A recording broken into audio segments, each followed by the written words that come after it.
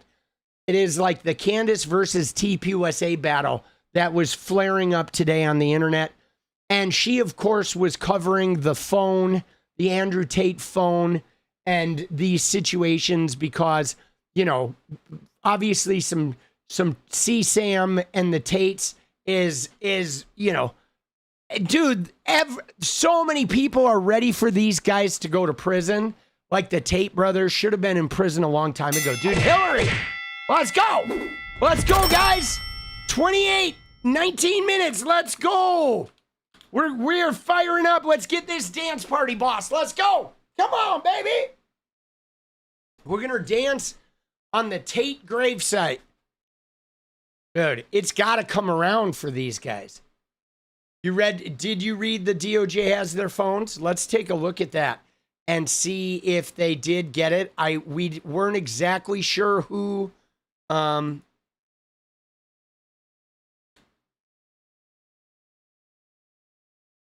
People were talking about the phone.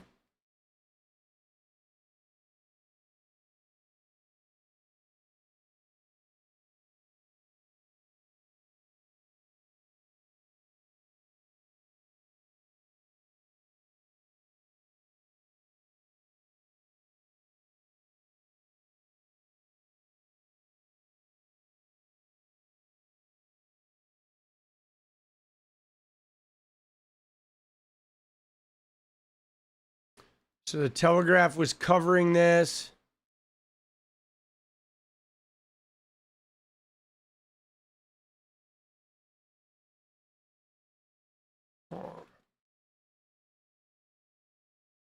Let's go, baby. 28. 28.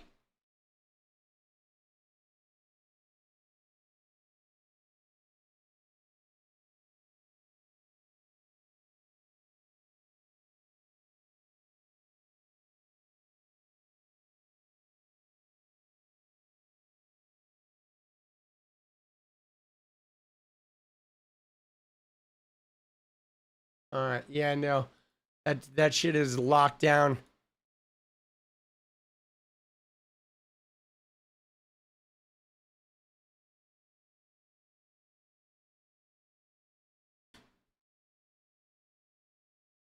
So it says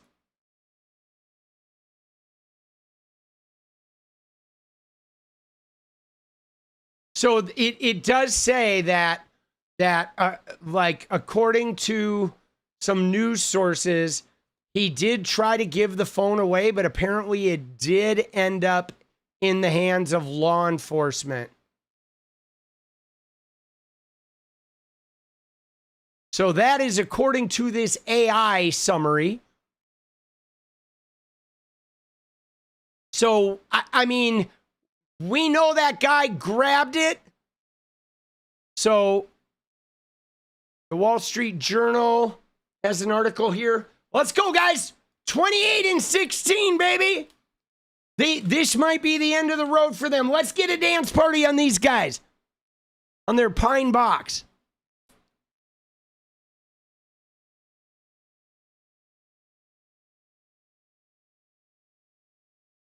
Dude, let's go. Kelly, good morning from South Carolina. We were just talking about South Carolina, Kelly. About Darlene Graham. Dude, Gen W, let's go. Let's go, guys. 26 away. We're chipping away 26-15.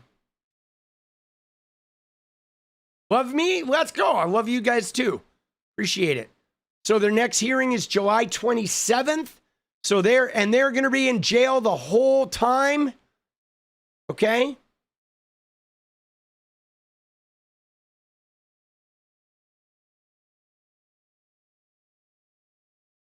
So they keep saying it's a stitch-up job. Right? They are hustling for Trump. But it does, as far as we can tell, they do have the phone. Dude, CDN Pine is now 50% more costly. Oh, shit. Dude, Pine is expensive. Dude, thank you. Oh, Steve, let's go, dude. We appreciate you, boss. Let's fucking go. Yeah, no, I mean, it does appear from the summary that law enforcement did get the phone. I was wondering about that yesterday. So it looks like we did see some footage yesterday that looked like the guy who picked up the phone was talking to agents. I couldn't tell if he was a security guy or if he was a cop. I mean, he was not super focused on Andrew Tate, which led me to believe that maybe he was with the marshals. But as far as we know that phone, I mean, certainly everybody and their mother was talking about that phone today. I mean, it was the big news. That him trying to pass that phone off did not go unnoticed, right? Everybody was talking about it. Dude, Candace had a segment on the phone today. She did. She had a segment on the phone, right? Today, she was talking about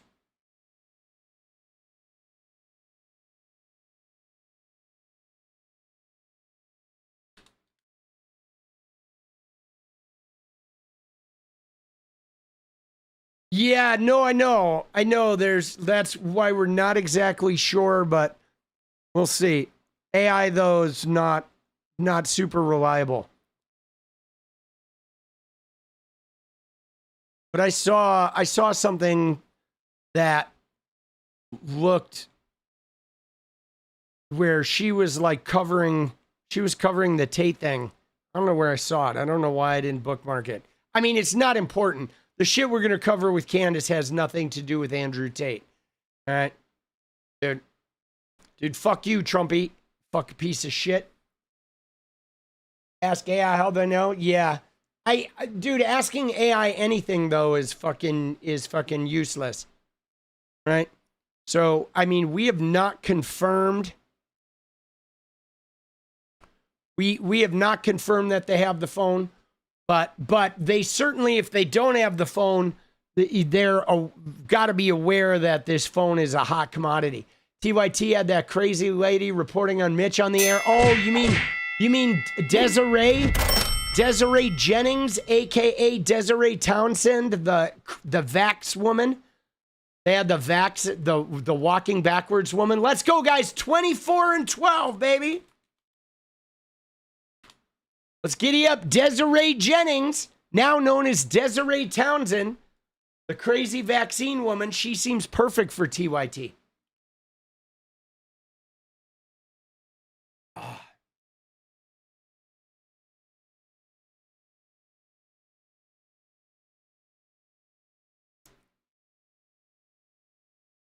Let's go, baby. Yes, the walking backwards lady.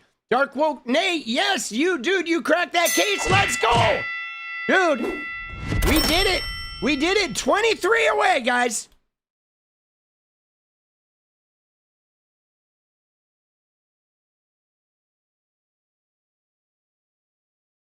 $23-11, baby. 11-11. Giddy up.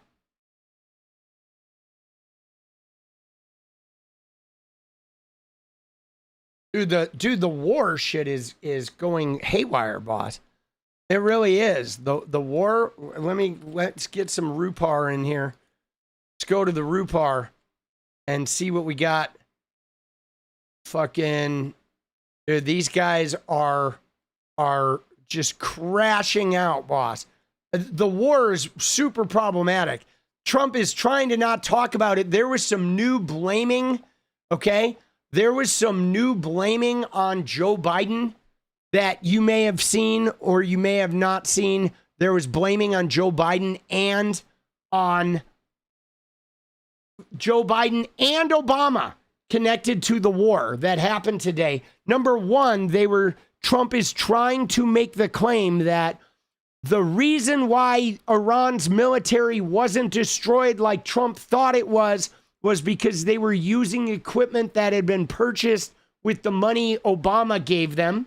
So he was trying to sort of deflect his ineptness in the war by saying Iran had some secret weaponry that had been purchased with the $1.7 billion Obama returned to Iran. Even though Trump let Iran sell oil, they've literally made like $100 billion just during the war. Like Trump opened up an income source for Iran during this war. So it had nothing to do with Obama. And then they were also trying to say that Joe Biden is why gas prices are high, because Joe Biden had not handled some equipment at the oil reserves correctly. And so therefore gas and oil prices were going to spike because Biden had not done this equipment. He had mishandled equipment at the strategic oil reserves. So there was a 2-layer day of him trying to blame Obama. We're going to look at that, but let's try to secure this dance party, guys. 23-8. Let's go. Giddy up. Dude, if we're doing it, we got to do it. We're not going to have any extra innings tonight. But yeah, no, Trump was on the blame game big time today. Today they're trying to, again, we're 2 years in and they are trying to fucking, they're still trying to play the Obama and Joe Biden game.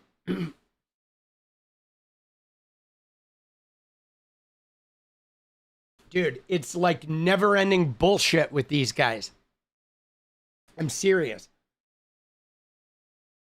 Let's go. 8 minutes even, guys. 23-8.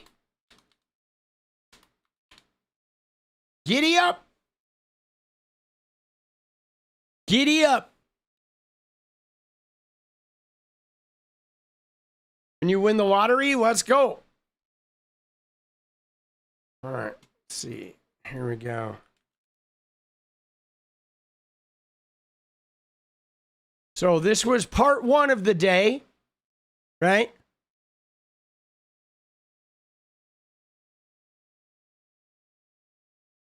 Right here. Look at this. So this was part 1 that was released today, right? Which is U.S. Strategic Petroleum Reserve severely damaged under Biden admin. 1 site left inoperable. Equipment left exposed and wasted. 180 million barrels drained pre-2022 midterms and never fully refilled, they're saying. Trump admin now forced to invest heavily in repairs and restoration. This was the county line, the party line today. The reason cannot release more out of the Strategic Petroleum Reserve is that it's at a 43-year low right now. The Biden administration drained it of 180 million barrels before the midterm elections in 2022 and never fully refilled it. In a Fox Business exclusive, the current energy undersecretary managing SPR sites says the previous administration also left 1 of the 4 sites inoperable. Under the undersecretary tells me that this forced the Trump administration to invest more money to move equipment that blocked access to that site. Sure. They purchased equipment and left it on surface and did not install it. Some of that equipment, due to the weather it was exposed to, is no longer useful. So we've completely... And he's like, yeah, and we've been in office for 2 years, and we're just now noticing that some equipment went bad. Oh, yeah, that sounds believable. Wasted taxpayer dollars on that equipment that the last administration sat on surface and didn't install. They also failed to maintain some of the sites. He tells me that he believes the last administration had no long-term plan to maintenance and work on those strategic petroleum sites. The Trump administration is now trying to do it. Look at that, dude. Harris, on that refilling, it's a swap program they're doing, so they are refilling. Dude, what the fuck is going on with Harris, dude? Holy fucking shit, bro. Dude, look at her. It looks like her head is like screwed onto this neck. Like, what is going on with her, dude? She's got a cross on her fucking skeleton. Like, what the fuck, bro? Why does everybody look like they're lizard people at this point? Jesus. Dude, she does not look healthy. Holy shit. Yes, she looks like E.T., bro. Fuck, dude. That is insane. So that was part 1, guys. Guys, we have 5 minutes. If we're dancing, we got to hit it. 5 minutes, guys. Oh, shit. We need fucking 23. Giddy up. We're not dancing. We're not dancing. I'm fine with it. But if we're dancing, We got 5 minutes to nail this down. So if you want to dance, let's do it. But now we're in crunch time. 4 minutes. Oh shit. Yeah. Unfortunately, though, we're not really gonna have much time after that, because I'm gonna cover one more thing and then I'm bouncing. 4 minutes until the timer expires, and then no fucking dance party. Let's go. Let's get it. Oh. So I will not be. I can't be online tonight for 5 hours. Unfortunately. Dude, yeah, no, I don't know if they're taking Ozempic or what. I'm serious. I don't know if they're taking Ozempic or what, but like there's unhealthy people. Let's go. Dude, 3 minutes. Oh, shit. 3 minutes and counting. Dude, more cheesecake commercials? Yeah, I'd love to request personalized commercials. Dude, Jason's! Let's go, shrimp on the bobby! All right, 22 away, guys. Dude, we got shrimps on the bobby in the house now. Jason's Australiana's in the house. Another shrimp on the bobby. 21 in 3. Let's fucking go, dude. Hillary, let's go! Oh! We love to see it. All the demons. No, I'm serious though. Like all the MAGA women have been looking like extra fucking fucked up. Dude, artistry, let's go. Dude, chipping away, guys. 19 away in 2.5 minutes. All right. Oh shit, dude. 18. What does Frog Lady say about the Tates? Let's go, dude. Who's Frog Lady? Dude. Frog Lady? Who's Frog Lady? Dude, Petrozzi, let's go! Dude, we're coming in hot. The final 2 minutes. 17 away. 17 in 2.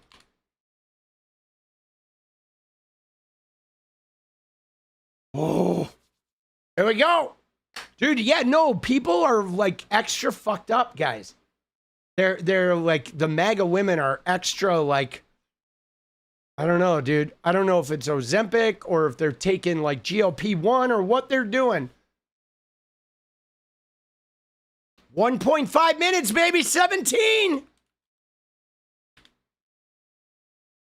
Jenk and Anna were both MIA today. All right.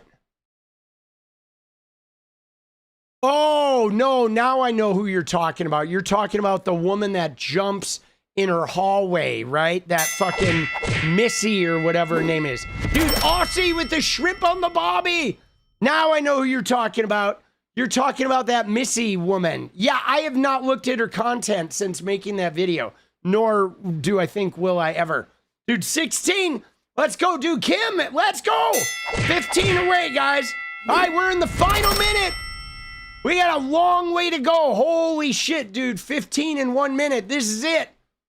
Are we dancing? Are we dancing? Are we dancing? Oh, 14, Hillary, let's go! And then there were 14, 30 seconds. Holy shit. I don't know if it's happening. 29, 28, and 25, 13, let's dance. 12, let's dance. The final 20 seconds, we're 12 away now. Oh, shit. Oh, here we go. Dude, 10, 9, 8, 7, 6. No, we're not dancing. And, oh, dude. All right, that was close. GG's, boss. Did she ask fucking for the manager? No, she did not ask for my manager. GG's. All right. So moving on. Biden oil reserves. Let's see. Hold on. Let me see.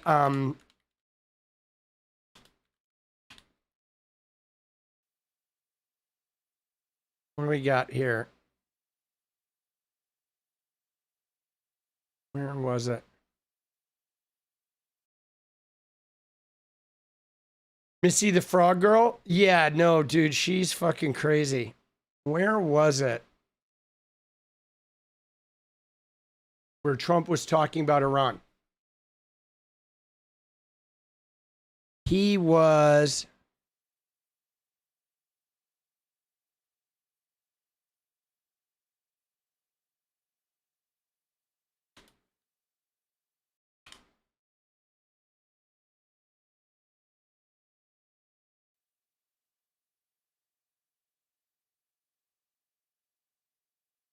Oh, yeah, here we go. You ready? This is it.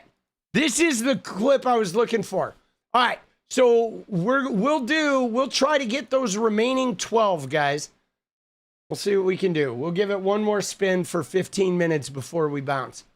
We'll do a 15-minute for try to get the remaining 12. Let me reset this real quick. We'll give it one more shot. Because I do have one more story to cover after this. All right. Hold on. Let's see what we got here. Because we do have to look at the Candace TPUSA drama that was flaring up. Drill, baby, drill. All right. So, give me one sec to refresh the windows. Get that fucking counter working. There's one. All right, we're going to refresh this guy. Bada bing. We're going to do that. We're going to reset our goal. And so we need 12. We'll set it for 15. We need 12. And we'll go 15 minutes. All right, there we go. Last chance to dance. But here's the thing. Here's the other thing about Obama. Okay, Pete Hegseth calling out the media about the Iranian attacks that are fucking failing. Okay, watch what he says here. This is fucking batshit, okay? You ready? Watch this. Mr. President, I'll start kind of where you left off, Mr. President. Thank you for doing the work of the free world and having the courage to step up and stop the Iranian terror regime from holding the world hostage. That's really what it is. And 27 days ago, Iran had a modern military. Never in recorded history has a nation's military been so quickly and effectively neutralized. Operation Epic Fury is not an endless war. It's a decisive campaign with clear objectives to destroy Iran's offensive military capabilities and ensure they never obtain a nuclear weapon. This is stuff for the history books. This is stuff for legacy. Mr. President, you are acting now to ensure future generations do not have to live under the threat of a nuclear-armed Iran. However, you wouldn't know it if you listened to the dishonest hate Trump media, as you referenced. The folks here in the room, these cameras, they have a choice. You're either informing the American people of the truth or you're not. Okay. Because I hear it from my people every day. Behind every headline you write, there's a helicopter crew in the air. And behind every news banner you write, there's a battalion on the move. Dude, he's falling asleep. Behind every fake news story, dude, look at him. There's an F-35 pilot executing a dangerous mission. My message to the media is get it right. This actually isn't something new to me. I may be a young guy, Mr. President, but I'm not a rookie in this realm. In 2007, I helped lead the surge, the public fight for the Iraq surge. Stood and watched people stand in the Senate and declare the war is lost before it even started. Who was that? It was Harry Reid. That was the Democrats and the media working hand in glove. Back then, it was 3 years into a war. Now we're 3 weeks into an operation. 3 weeks? See, unlike Iraq, this isn't a tie. This is not parody. This is not chaos. This is success, pure American success, on plan, and as the president said, ahead of pace. Over 10,000 enemy targets destroyed, over 140, I think now you're right, Mr. President, over 150 naval vessels sunk, underground facilities destroyed, their defense industrial base in shambles, and overnight, not only do they not have a Navy, Mr. President, they no longer have a Navy commander. IRGC's Navy commander was killed overnight in operation. So no Navy leader. Now that here's the thing about the media, though. If President Trump had not acted, you'd be screaming, why not? And now that he has taken decisive action, you're asking, well, why did you? It's the same old tired playbook, TDS in your DNA. But the hardworking, God-fearing, patriotic Americans out there know better. And you alluded to this, President Obama, Mr. President. Here's a fact that you don't hear on your networks. Here we go. We know. Many of the Iranian military factories and bases that we're systematically destroying were paid for by the pallets of American cash that Barack Obama flew into Tehran under the Iran deal. You might call it an inconvenient truth. All right, so first off, even though they put this clip out yesterday, this clip is old. You could see with the monitoring TSA lines, Maduro in court, they're recycling an old clip. This clip is from several months ago in the early part of the war. But what I wanted to bring it to light, though, was to illustrate how they're saying the $1.7 billion from that, that of Iran's money that got given back to them, built all of their weapon making factories, which of course is bullshit. And I mean, what's more is since they opened up Iran's ability to sell oil and lifted sanctions, fucking Iran has made a mint since this war started. They've made more money during this war than they have in the last 20 fucking years, bro. Trump basically just gave them enough money to keep this war going for another fucking decade. It's insane how much money they have made because they were allowed to sell oil, the sanctions are off, and the price like tripled. So they were just fucking cha-chinging the whole time. Dude, let's go. All right, let's count these guys. We got Hillary coming in hot. Let's go, Hillary. Thank you, boss. And we got fucking, I'm so Julia. He can even fall asleep during a rim job. He can indeed. All right, let's lock down the dance. We need 10 more, guys. We got 9 minutes. If we're dancing, let's get this. This is our last shot. We're not going to get to re-up, all right?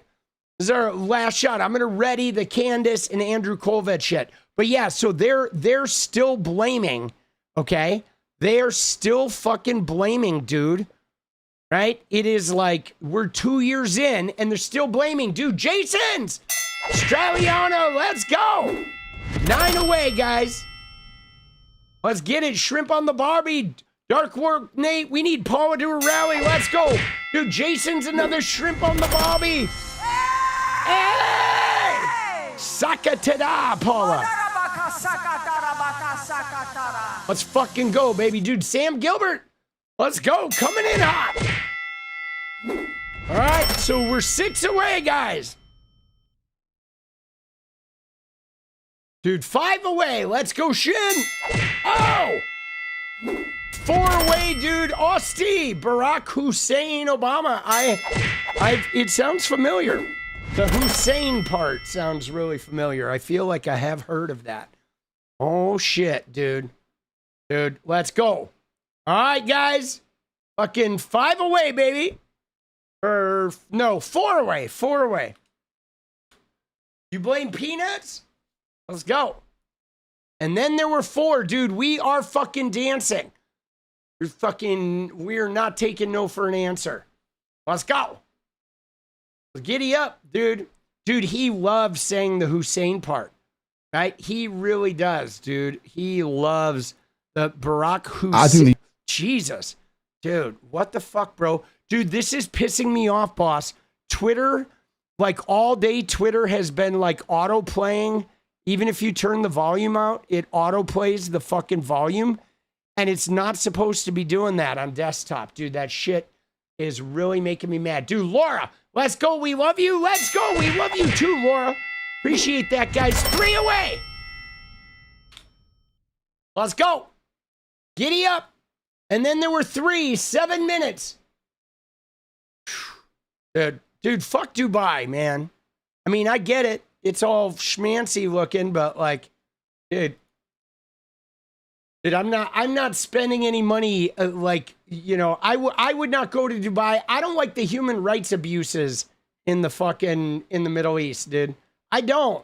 Dude, Twitter is ass. It is, Dark Quote.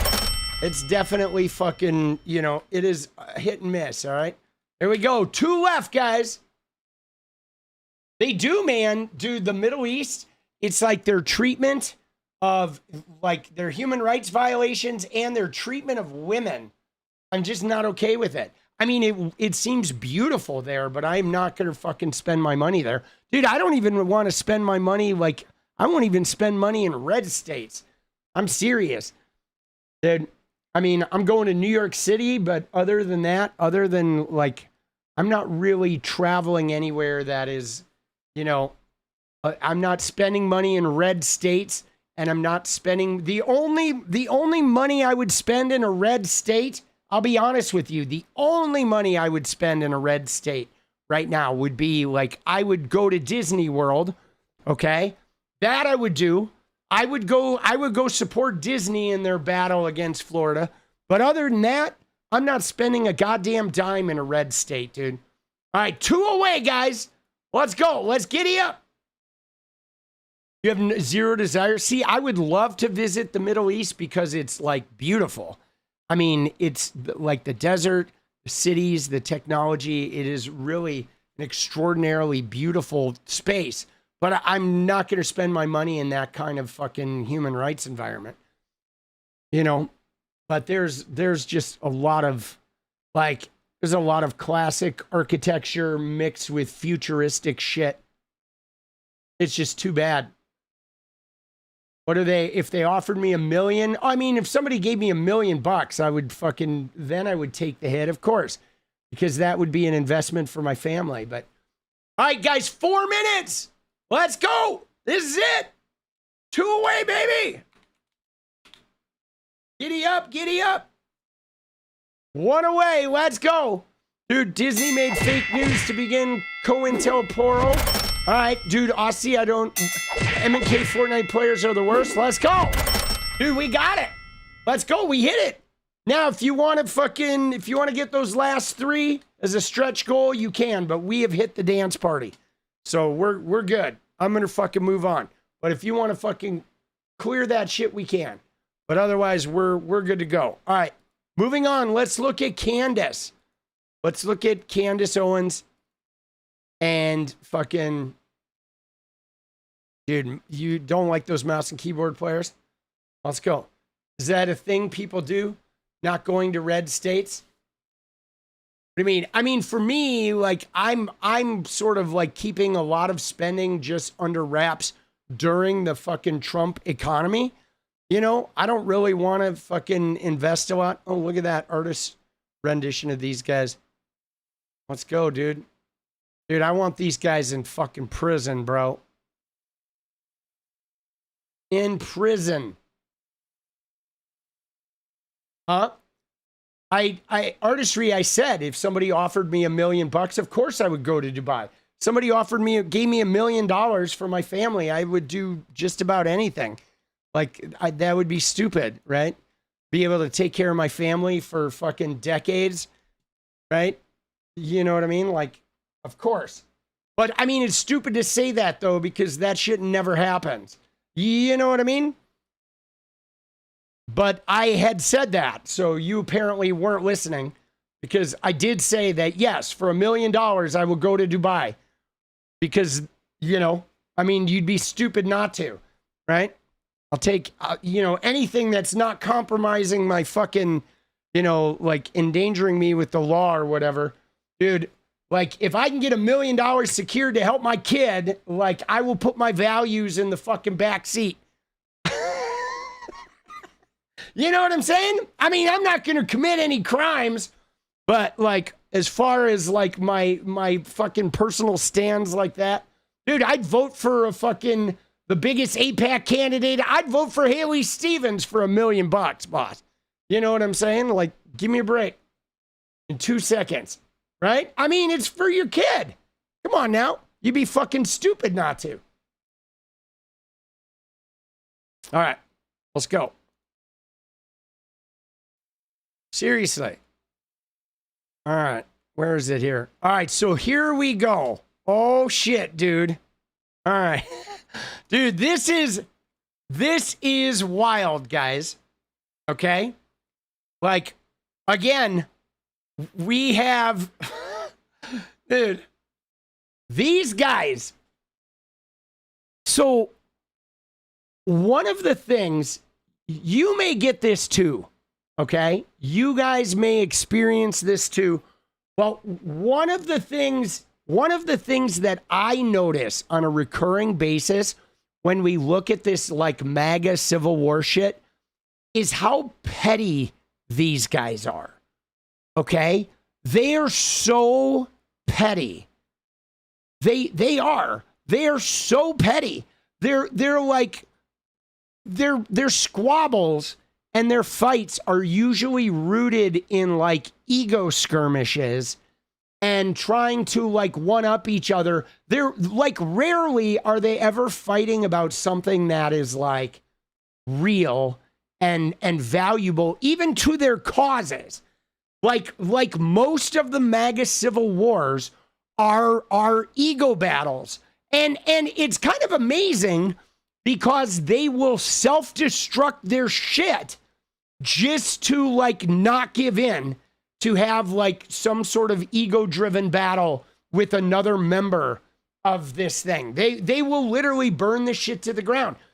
You know what I'm saying? And so Lionel Media here, whoever this is some fucking, you know, some right-wing media nonsense that, right, said for 10 months, the TPUSA 𝗙𝗪𝗏 camp has responded to Candace Owens not by addressing her specific claims point by point, but by criticizing her personally. They call her evil, demonic, a grifter, and much worse. And they criticize you as being a blind sycophant and lickspittle of this evil spirit. Yet the substance of their public response remains remarkably consistent, viz. An unqualified blind acceptance of the official narrative, a preposterous narrative that has nothing to do with reality or the evidence at hand. Rather than presenting a detailed counter-analysis, they dismiss her conclusions without offering a comprehensive alternative examination of the evidence. The debate has become less about competing factual narratives and more about attacking the messenger instead of systematically answering the message. They have no Candace. How could they? Now, whatever. This is like a word salad. But the crux of this is like they are now, a lot of the TPUSA faithful are starting to fracture, and they're getting mad at 𝗙𝗪𝗏 and TPUSA and Andrew Colvett because they're saying that they're resorting to nothing but personal attacks against Candace Owens. Now, this is hard because Candace is like generating a new conspiracy every day, whether it's some military base or, you know, like exploding microphones or Benjamin Netanyahu or the Egyptian planes or 𝗙𝗪𝗏 being tied to Jeffrey Epstein, or you right there. She is like generating a new conspiracy theory almost daily. Tyler Robinson wasn't even at the college. So I don't think it would be possible for TPUSA to even address all of these. I mean, how are they going to disprove like the Egyptian planes? You know what I'm saying? I mean, they're asking a lot. I feel like Candace sort of has TPUSA over a barrel because everyone is convinced that there's some greater conspiracy, and TPUSA has not been able to like silence those fears. And I don't think they even have the evidence that could prove it, because even if they prove Tyler Robinson shot Charlie Kirk, none of these 4chan crazies are going to believe it. They already believe that Erica and Benjamin Netanyahu did him in because he wouldn't take like Israel money. Like that, I feel like that's already their narrative. Like at this point, they would need not proof that Tyler did it. they would need proof that their thing was wrong. I believe that they are now going with the greater conspiracy theory. And there's no turning back unless TPUSA somehow proves that didn't happen. Right? I mean, it's an impossible situation. They can't win this. And yeah, the bullet, the 30-06 bullet not coming out of that neck, they're never going to be able to explain that, guys. Okay? So, what happened here is then somebody responded. This Green Beret Gary Melton person, whatever, I don't know who this guy is. He said because Candace Owens is a fraud, was fired from TPUSA, is not an investigator. She's a podcaster who just discovered thunder is the sound of lightning, has no authority and should not be taken seriously. And he questions you pathetic Candace simp. And then this guy community noted that she was not fired from TPUSA and that she resigned. Now, Candace got in here and replied to this and said, I was literally never fired. This is an entirely made up story since Charlie's assassination. And this guy says, ooh, Charlie's DEI hire sliding into my comments. Dude, this guy is now trying to bait Candace, right? And like, right, calling her Charlie's DEI hire. Look at this guy, though, dude. Jesus. Look at Gary Melton with all his guns. Dude, why are all right-wing people so fucking ugly? Like, honestly, why do they all look like fucking pederasts, dude, who literally just got out of jail? Right? With the worst facial hair on the planet. Always. All of these fucking weird, like TPUSA adjacent weird MAGA men have the worst fucking facial hair. They have the bad pedophile preacher hair. Dude, this guy, look at him. He looks just like Dale Partridge. Okay? Look at these guys. Dale Partridge. Right? Joel Webbin. All of these guys, dude, are like weird Dale Partridge, Joel Webbin, fucking Gary Melton. It's like all the same look, dude. Inbred? Dude, they are, dude. Yes. Dude, inbred, gaydar, like weird shit. But what is he saying here? I love it when Charlie's DEI hire shows up in my comments. Yes, you were fired. Or technically you were forced to resign. Everybody knows it. If you want to play semantics and you want to be specific, let's do that. You remember just the other day on the Sean Ryan show, Candace, when you lied to everybody, including right to Sean Ryan's face, and you said this. And then this Brian Harpole one, which I'm being sued because of your show. So wait a minute, what exactly? What? It's crazy. What is he suing you for? Defamation, which is difficult for me to comprehend, saying that I defamed him because I said that the security team was incompetent. And so he's blaming me for a loss of revenue to his business because I said he's incompetent. Now, Candace, that was a flat out lie. And you know it. You're not being sued because you said Brian Harpole did a bad job. You're being sued because you're claiming that Brian Harpole was part of the conspiracy to kill Charlie Kirk.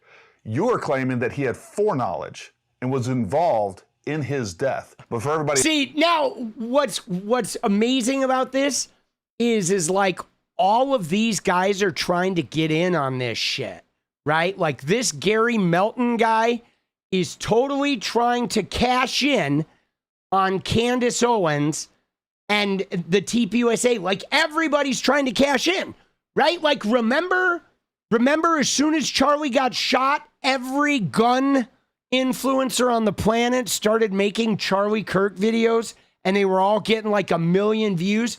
I mean, these guys, there's like chum in the water and a bunch of sharks are coming in and they're trying to like, oh, we're going to make some money here. We're going to get some clout.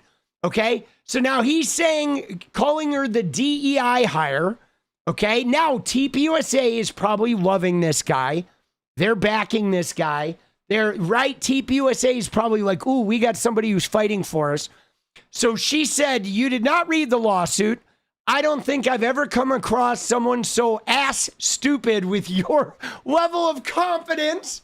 Yes, Brian Harpole explicitly claims he had to go on Sean Ryan to refute my claims. And he explicitly claims that he lost business and revenue, for which I am to blame for a number of reasons. One of them being that I referred to him and his team as incompetent, which I stand by. If you can't read, at least take long enough time to word search the doc for relevant portions and ask someone to read it for you. And now, dude, he is fucking asking Grok, okay? And dude, Grok, right? I'm sorry. But if you get in an argument with someone and you ask Grok to prove your point, like, bro, you're done, okay? You are officially done. If you're asking Grok to be humorous and to poke fun of Elon Musk or something, I'll give you that. But if you're in an argument with somebody about like what happened to somebody in the real world and you try to fact check them with Grok, right? Because obviously this guy had already looked at the Grok thing. That's probably where he got the information. Okay? I will bet you any amount of money this guy's entire like argument with Candace Owens started with him talking to Grok, because Grok is like his only friend. Okay? Seriously, look at him. Dude, his wife probably can't stand him. So at 3 a.m, while his wife is out getting boned by her fucking boyfriend, he is sitting in bed, like talking to Grok on an app, being like, Grok, like, help me fucking find a career in, like, how can I fight Candace Owens, right? I shit you not. I bet this guy is, his entire attack on her probably started as a Grok conversation at 3 a.m. while he's crying his eyes out about his wife, you know, having a mister on the side. Dude, because he's got the fucking pedophile preacher beard. All right, but anyway. I continue to say I've been praying a lot. So, this continues here, all right? Now, Andrew Colvett gets into it. All right, hold on. Let me find the Andrew Colvett part. I love it when Charlie's DEI hire. Charlie's DEI hire. All right. So she, okay. Let's find this other thing here. Oops.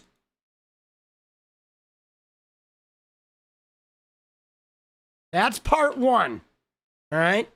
Now, part 2 is this. Okay. So, you ready? All right. Dude, part 2. Oh, shit. Oh. Forgot which right-wing influencers came out about this. Said she was offered money to... Oh, shit. Yeah, no. I remember something about that. I mean, there's a huge... Like, TPUSA has a huge problem. Like, Candace Owens is single-handedly... Between Andrew Colvett and Blake Neff doing the Charlie Kirk show with no personality, and Erica Kirk behaving like a fucking asshole everywhere she goes, between them and their shenanigans and Candace Owens, like, TPUSA is literally in free fall right now. Okay? They've had to rebrand to Club America. They've had to shift their focus completely. They are just scrambling. Everything that Charlie built is effectively like dead. The college touring and all that is dead. Okay, the viral content is dead. They're like, I mean, they're probably gonna kill all of his channels too, because they're still using them, and they're doing it in a way that is fucking, you know, making everybody mad. Like, they're pissing off all of their core audience. So, this guy attacked Candace. We saw that tweet that got community noted. Then Ryan Mata jumps in here, okay? And Ryan Mata jumps in and says, you spend all your free time watching her content based off the amount that you talk about her, talk about here. We think you are her #1 fan. And then he replied, and you're still a Nazi piece of shit. She and you are enemies of my country. And while you're not worth my time, I will take her down. So now this guy thinks he's taking down Candace Owens. Again, dude, the puffed up egos. Dude, we have like Nazi calling Nazi, guys. Okay, this is the Spider-Man meme, guys. Okay, this is literally Nazis. No, you Nazi. No, you Nazi. Oh, you're a Nazi. No, you're a Nazi. Wait a second. Dude, oh shit. It's funny, bro. Right? Dude, this guy's like, you're a Nazi piece of shit. Oh, dude, he says he's going to bring Candace. He's going to take her down. Now somebody else comes in, a J6 activist, and says, this sounds like a threat. And he's like, and you sound like an idiot. And she's like, you're trash. Dude, I love these guys. I do. I fucking love these guys. Like, they are just going at each other's throats, dude. Nazis fighting Nazis. But now, you ready? Look at this. You ready? So now, Candace loops in 𝗫𝗙𝗀𝗽𝗓. Okay? And here she goes, guys. Because now she is like looping this guy in and saying, hey, 𝗫𝗙𝗀𝗽𝗓, one of your TPUSA guys is like now threatening my life. Dude, she's like so good at this. She really is. She is so good at this. Look at what she says. She says, hey, 𝗫𝗙𝗀𝗽𝗓, is this, quote, digital assassin speak? Is anyone worried about my safety when these TPUSA affiliated psychos label me as a Nazi enemy and vow to take me down? Dude, oh shit. Oh my God, bro. So now she's creating more headaches, guys, right? Because this, meanwhile, TPUSA, their Club America rebrand is trying to get into high schools and middle schools. But if TPUSA associated people are calling people Nazis and threatening to have them eliminated, that is going to be very problematic. Like, all of this is like a headache now that TPUSA is trying to infiltrate like public fucking high schools, right? Dude, it's so good. And look at this. Blake Neff comes in and says, nobody plays the victim like Candace. And then this guy says, look at the woman who spent the last 10 months inciting violence and smears against Charlie Kirk's widow. Same woman who repeatedly claimed Erica Kirk is conspired to kill her husband, right? Was involved with Epstein and child trafficking, now clutching pearls and feigning outrage. Okay. But now 𝗫𝗙𝗀𝗽𝗓, though, is now getting involved in this. Okay. Now he's got to deal with this PR nightmare, guys. Oh, fuck. Dude, I don't know if he replied to this yet, right? But now it becomes a TPUSA fucking nightmare. Okay. So here we go. All right. So he did reply. All right. Here's what he did. So now 𝗙𝗽𝗓 comes in and says, I didn't realize you were such a Karen, Candace. I'd like to talk to the manager, guys.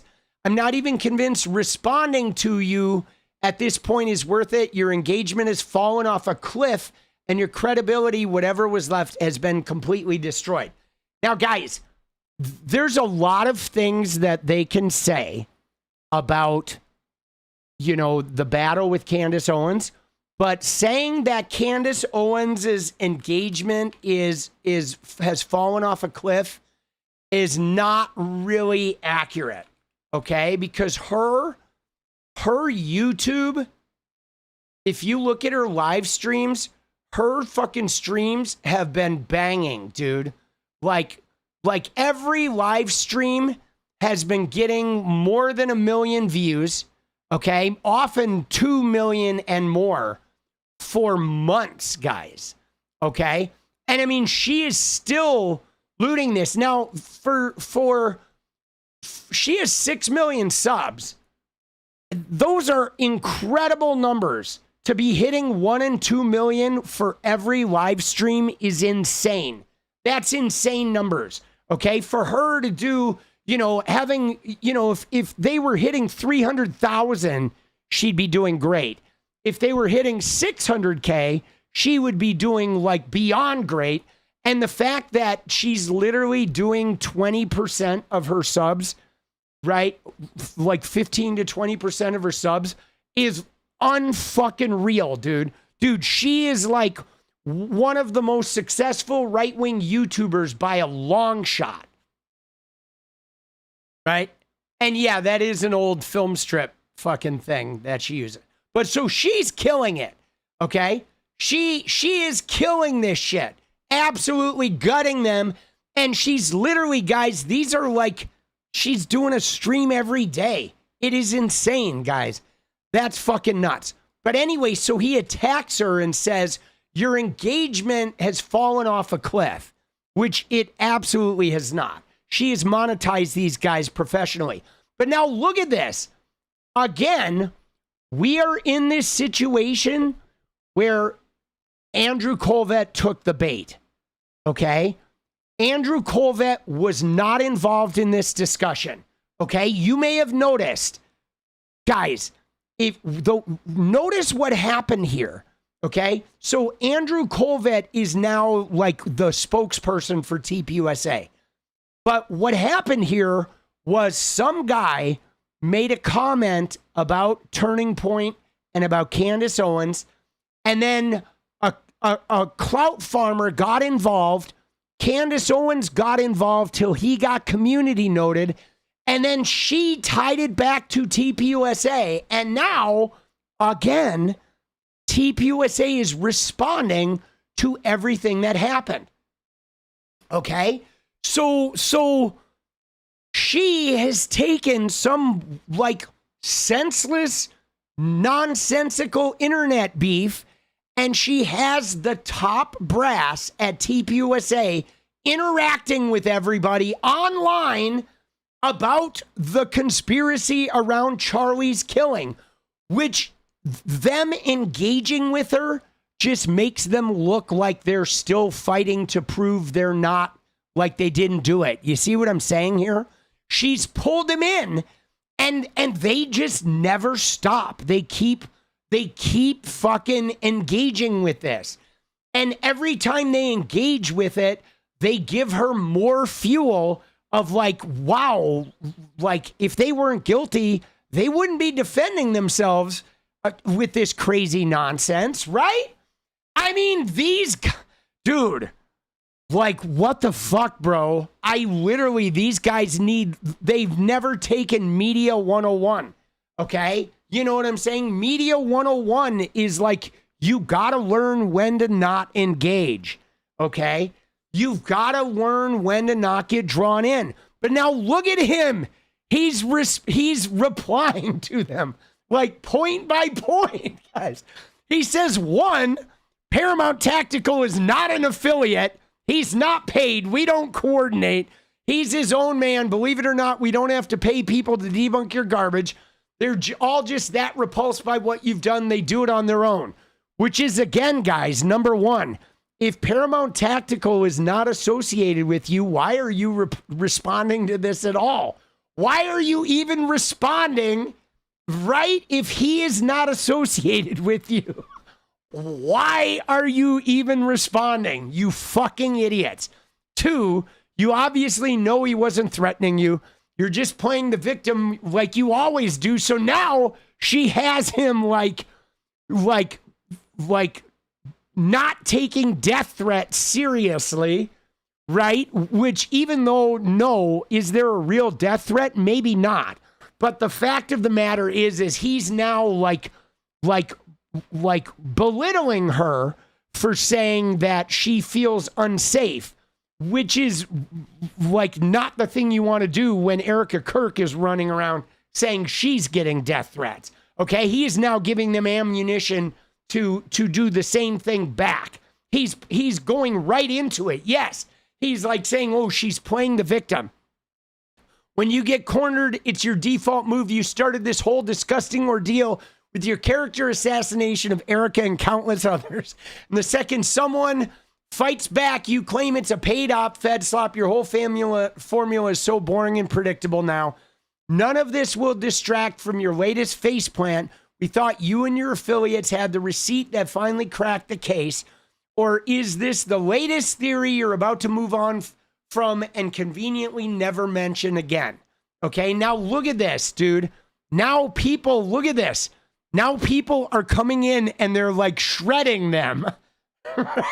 Right? Because they're like, dude, what are you doing? Right? The engagement.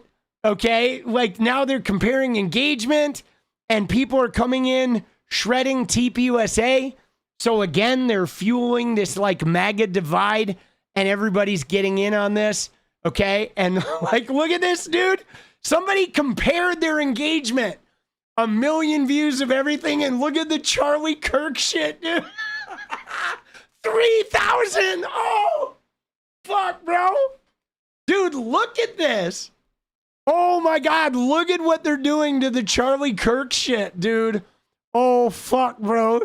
Judge named Sparkle just 6,000 views, 9,000, 21,000. Dude, they're only getting 15,000 views on a video about Tyler Robinson. They have fucking destroyed, like they are destroying everything that Charlie built.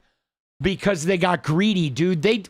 First off, they don't even know how to YouTube, and they're losing their audience, and they're going to turn it, they're going to make it so there's no rescuing that channel. They're literally just fucking gutting it, dude. So they're getting shredded. How's your engagement compared to like Candace's? So just gutting them, okay? Oh my God. So then Candace says, I don't know what late stage delusion TPUSA is experiencing when Andrew Colvett, who has personally tanked the Charlie Kirk show, is claiming that my engagement has fallen off a cliff. Where, Andrew? There are entire accounts dedicated to discussing me full time. And oh, the irony. Andrew Colvett, who recently promoted a report referring to me as a digital assassin, plus routinely blames the world for not keeping Erica safe when she flat out abandoned her speaking engagement due to low ticket sales, is now claiming I'm a Karen for asking if it works both ways. Do words only amount to violence when it comes to Erica Kirk, Andrew Colvett? Is the report you shared accurate? Are you putting my life at risk by tweeting words I don't? Dude! Oh, fuck, bro! Oh my God, dude. Just absolutely devastating. She is just devastating, right? Just gutting this man. And I think that's where he opted out.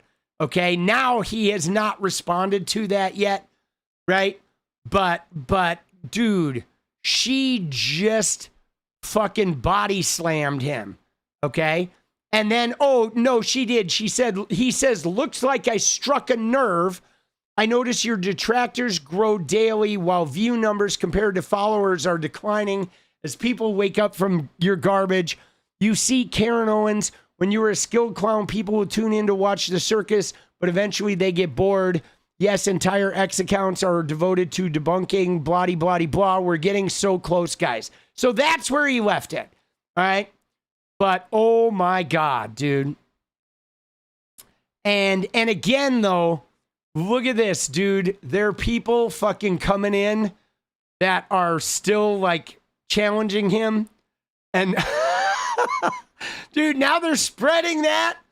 Oh shit, dude. That is crazy. It is, guys, it's crazy though to think about this engagement because I mean, dude, I have 80,000 subscribers on my channel. And like, guys, I'm body slamming a lot of their fucking things. You know what I'm saying? Like my YouTube videos with my 80,000 subs are going toe to toe with fucking this shit, boss. Right? It's brutal. Dude. Brutal. Oh my God. Again,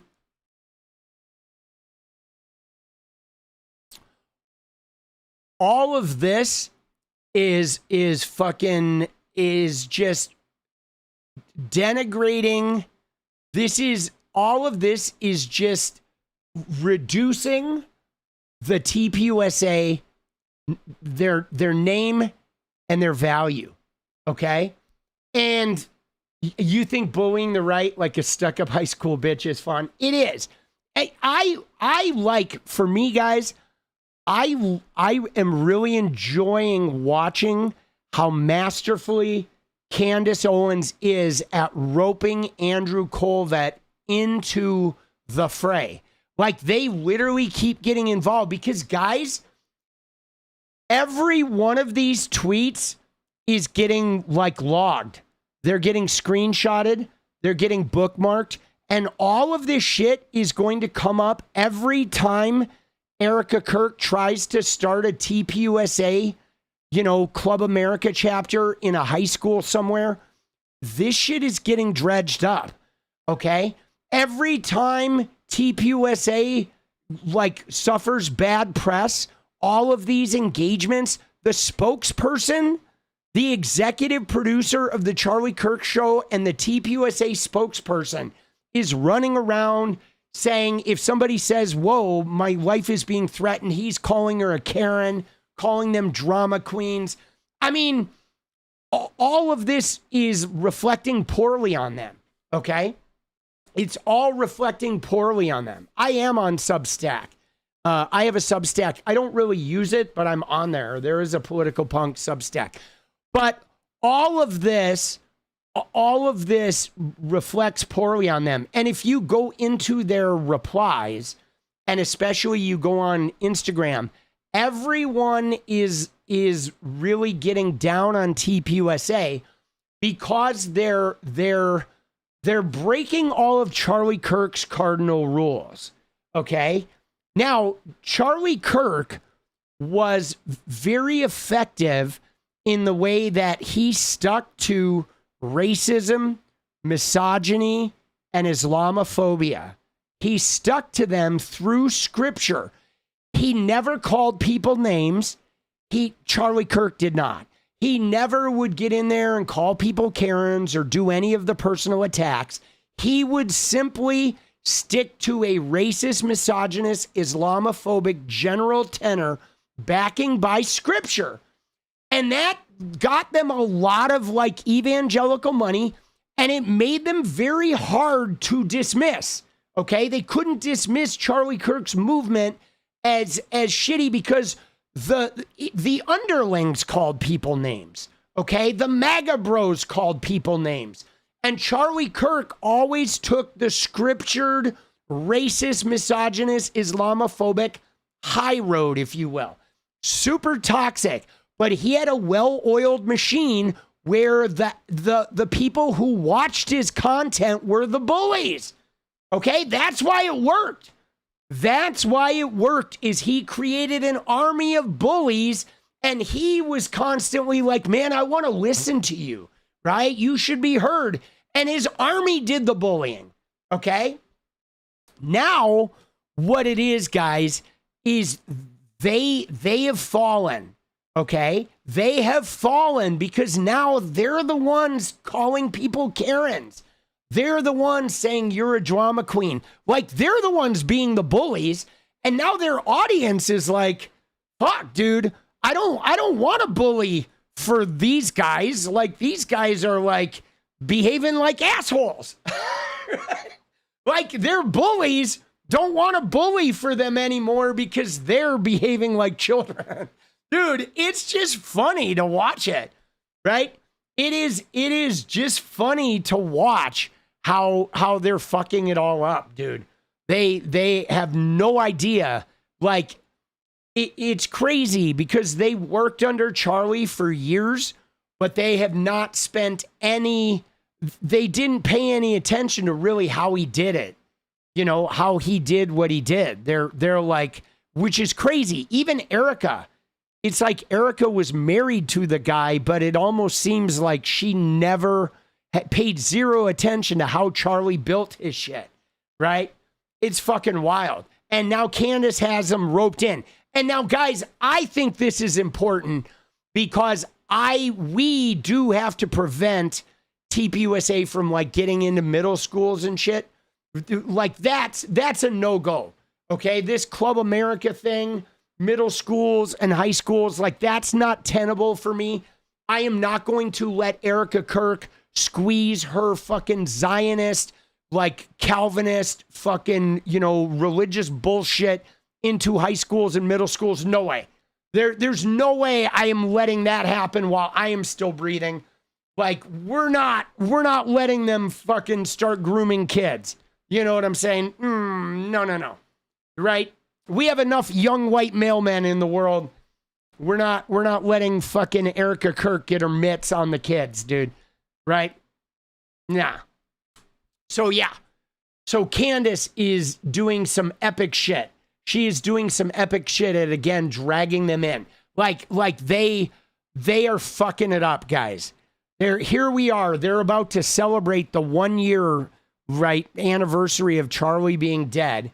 And instead of them having this like Charlie Kirk centered movement, they are on the butt end of a conspiracy theory that just won't let go. Okay? It like won't let go, dude. It's so crazy that like the conspiracy, like I said, the operative belief right now, guys, is the conspiracy is the truth.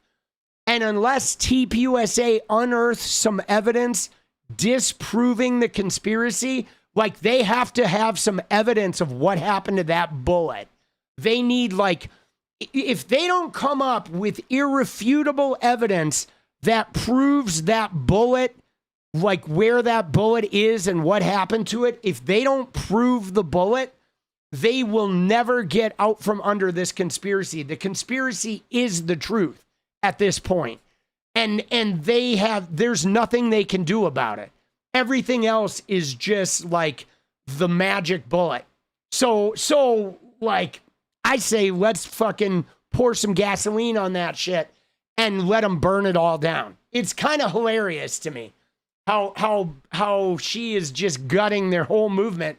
Meanwhile, they're destroying everything that Charlie built, and she's building a dynasty based on a singular conspiracy theory about Erica Kirk and Andrew Colvett. And now, guys, I want to be very clear. If we look at Andrew Colvett and Tyler Boyer, the top two guys right now at TPUSA, they were fake electors, okay? In Donald Trump's attempt to overturn the fucking 2020 election, if you look at the list of Arizona fake electors,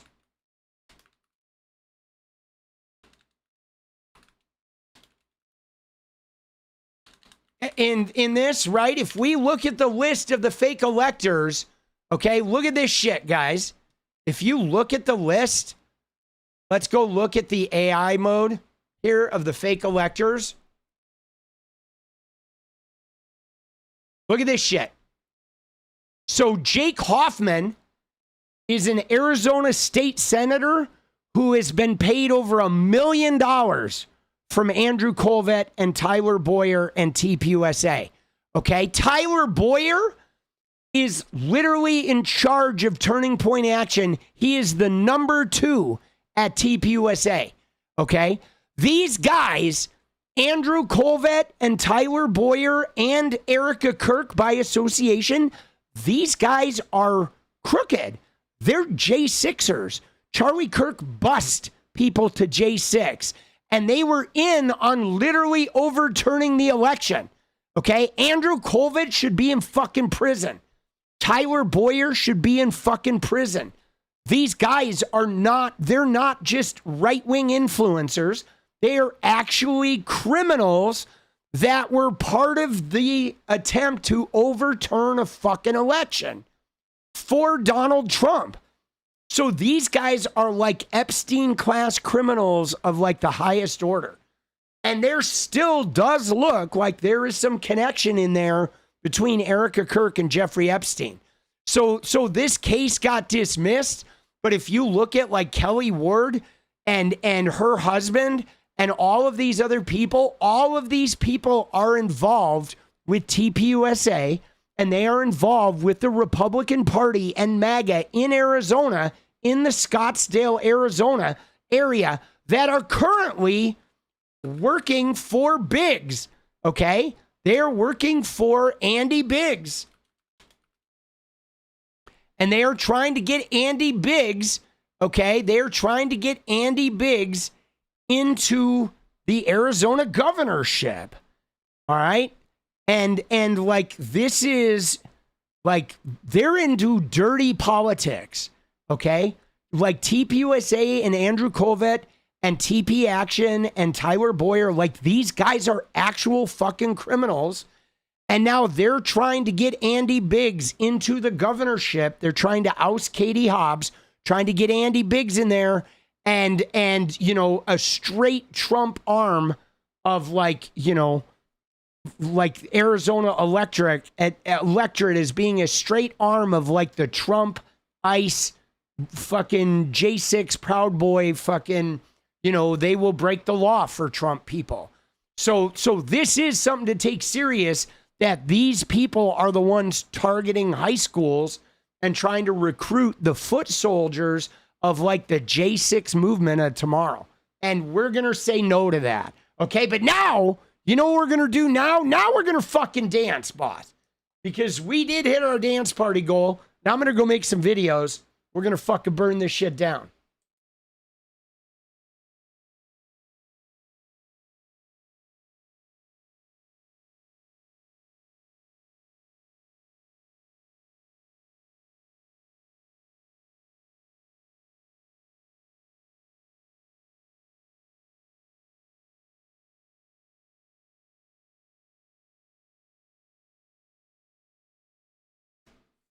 These fascists are exhausting. It is exhausting, isn't it?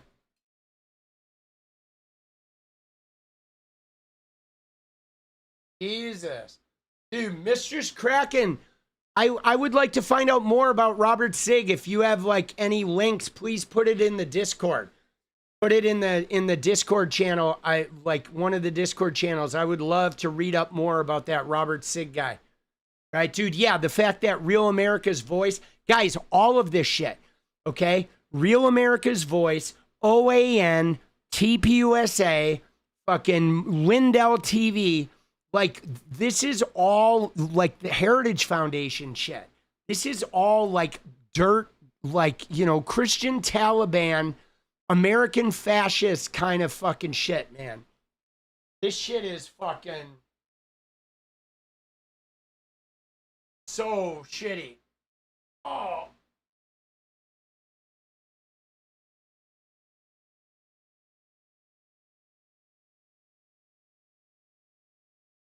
All right, you ready? It is. It is all one story. All right, let's giddy up, baby. We're going to get into it. Time for a little deja vu. I hope you're loose. You ready to dance? I'm ready to dance. Oh, sole mio. Here we go. Let's get it. Come on, baby. Oh.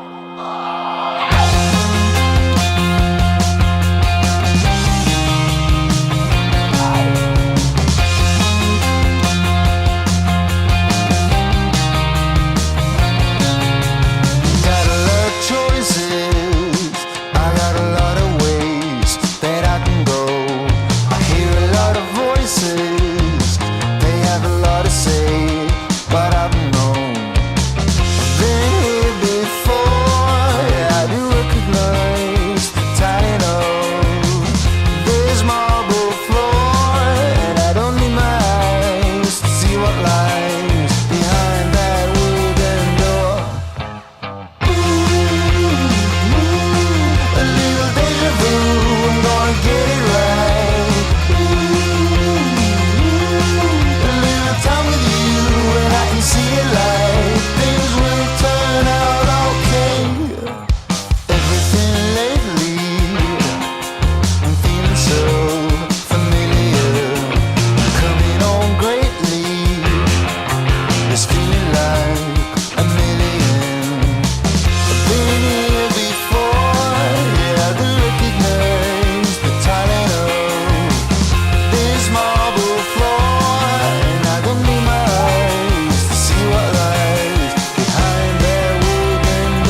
coming up slowly.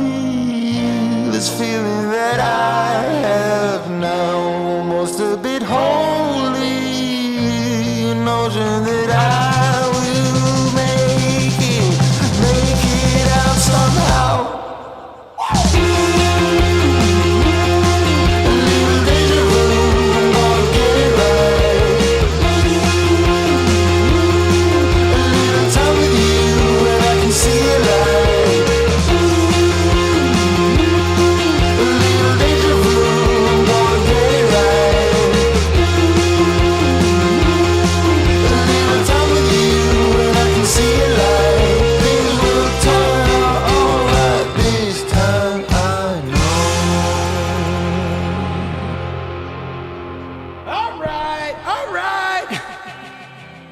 Let's go.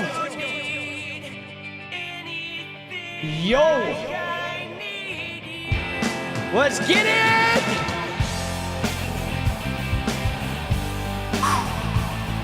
All right. Dude, I'm a little out of breath. I'm gonna go make some videos. Keep your head together, baby. We got a long way to go, but we're gonna make it. We're gonna be all right. We got to get centered, though, before November. Come together. Dude, I can't wait till the Michigan primary is over. Dude, that shit is going ape. But have a great night. I will see you tomorrow. Nothing like success. I would rather be in hell than regret. Do you need anything like I need you? It's over. Oh. Do you need anything like I need you? All right, I'll see you tomorrow. Stay good, be good to yourselves, be good to each other. In the meantime, stay radiant.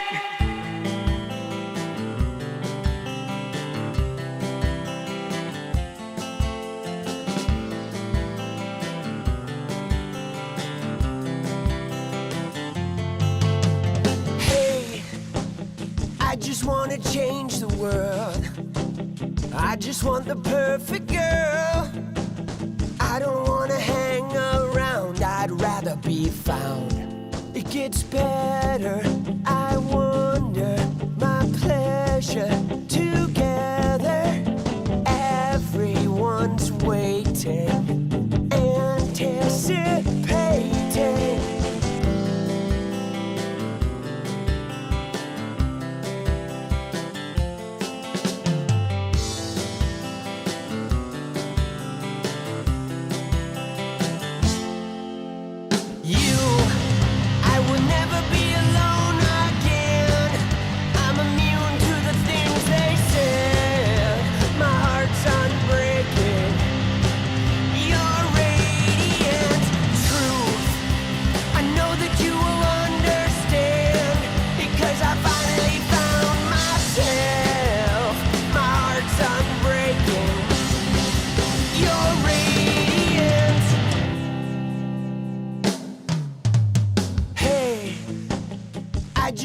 Change the world, but I'm not gonna wait my turn. I don't ever want to come down, I'd rather be found.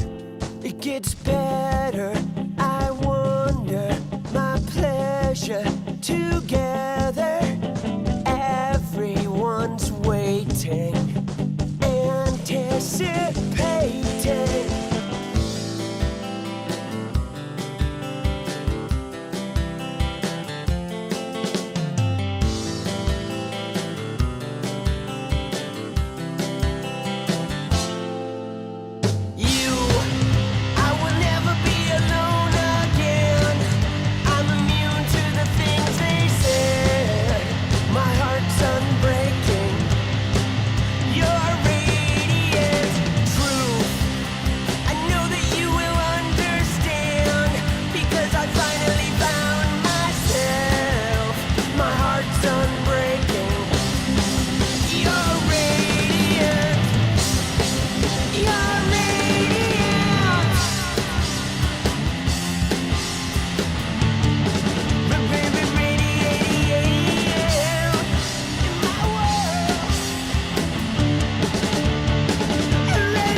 about you. I will never be alone.